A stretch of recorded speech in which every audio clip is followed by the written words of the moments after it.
Dobar dan, danas ću da pričam malo o rutovanju. Neću da pokazujem kako se rutuje, zato što postoje razne vrste rutovanja za različite telefone. Ja mogu da pokažem samo kako je da rutujemo telefon za moj Android telefon, ali zašto bih to uradio kada 80% vas nema isti telefon kao i ja? Možda čak i više, malo 80%. Tako da ću samo pričati nešto o rutovanju dobre i loše strane. Prvo, šta je to rutovanje? To je kao kod Windows sistema, naravno na kompjuteru, administrator. Znači, postoji gost koji koristi samo ove programe, može da ih koristi, ali ne može da upravlja njima. Dok administrator može da ih briše, da menja oblik, mod da menja sistema ili tako nešto, znači guest ne može. Tako vam i kod rutovanja. Znači dok vi ne rutujete vaš telefon, vi možete samo da koristite aplikacije i ništa drugo da ne radite. Naravno možete da koristite ono što je najosnovnije, tipa možete da menjate sad, da navijete ovo ono, ali znači ne možete da tipa brišete aplikacije, da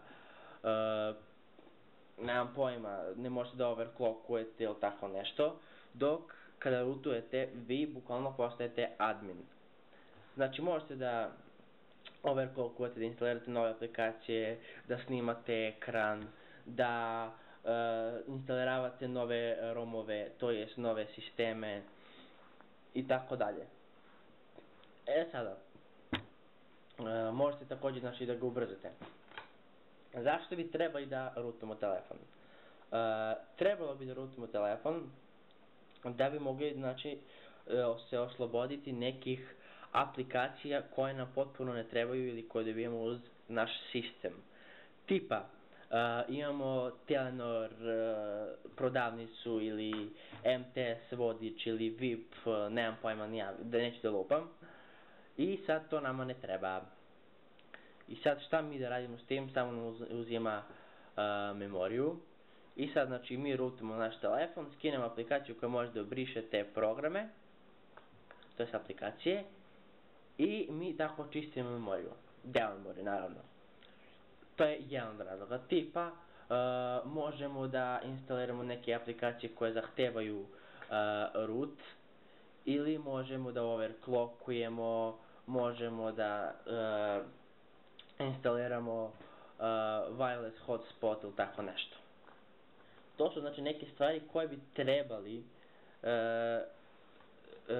koje dobijemo kada rutujemo telefon. Sada, koje su stvari koje su loše kod rutovanja? Postoje dve te stvari. Evo, dve najvažnije stvari. Prva stvar je da gubimo garanciju. Znači, ako ste kupili telefon, ne bi vam preporučio da rutujete ako ne želite da izgubite vašu garanciju. Ako tipa prošlo 2-3 godine od garancije, onda vi slobodno možete da rutujete. Naravno, ako želite možete i ovako, ali izgubit ćete garanciju. I druga stvar, nije do rutovanja, nego do vas. Ako ste dovoljno loši, to je jedan razlog zašto vam neću pokazati kako se rutuje. Ako ne umete baš sa Android telefonima, možete da brikujete vaš telefon. Šta to znači? Možete ga ukočiti da više ne može da uđe u vaš sistem. Sada, naravno, očigledan razlog kako da izbjegnemo brikovanje jeste da lepo poštujemo instrukcije, da pratimo lepo. Naravno, većina vas me ne bi poslušali, onda bi radili, što bi rekao, ofrlje. Sada, to je zašto ne bi trebali da rutujemo. Sada, šta bi vam ja preporučio, da li da rutujete ili ne? Zavisi. Znači, ako želite da rutujete, ako želite tipa da snimate, da overclockujete, da instalirate neke nove aplikacije, onda vam preporučujem da rutujete. Ako ste zadovoljni onim što imate, ne morate da rutujete. Znači, mada ja bih vam ipak preporučio da rutujete ako znate sa telefonima. Ako ne, bolje idite u neki servis i pitajte čoveka da vam rootuje telefon, on sigurno tamo zna.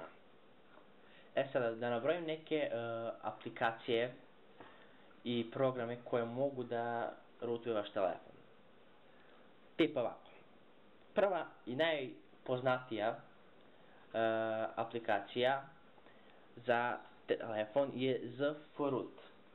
Sada ta aplikacija, znači samo skinete tu aplikaciju, kliknite root, on će vama da rebootuje sistem i imat ćete program koji se zove Super User. Evo ga ovdje. A program najpoznatiji je One Click Root.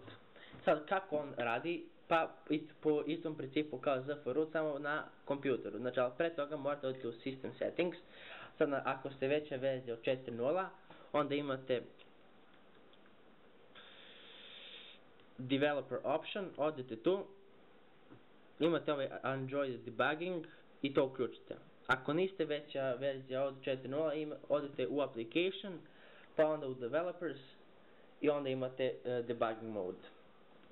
Ok, to je kod One Click Root. Znači, i onda odete na vaš kompjuter, skinete One Click Root i samo kliknete root i vaš telefon će biti rootovan. Zašto sam prvi tutorial napravio da bude o rootovanju? Zato što će 80% ostalih tutoriala biti vezano, znači, za root, to jest morat će biti rootovan vaš telefon. Zato bolje ga rootujte jer će da imate mnogo više opcija na vašem telefonu koje će poboljšati vaš telefon. I to je bilo otprilike to, nadam se da ste nešto naučili i vidimo se u nekom sljedećem klipu.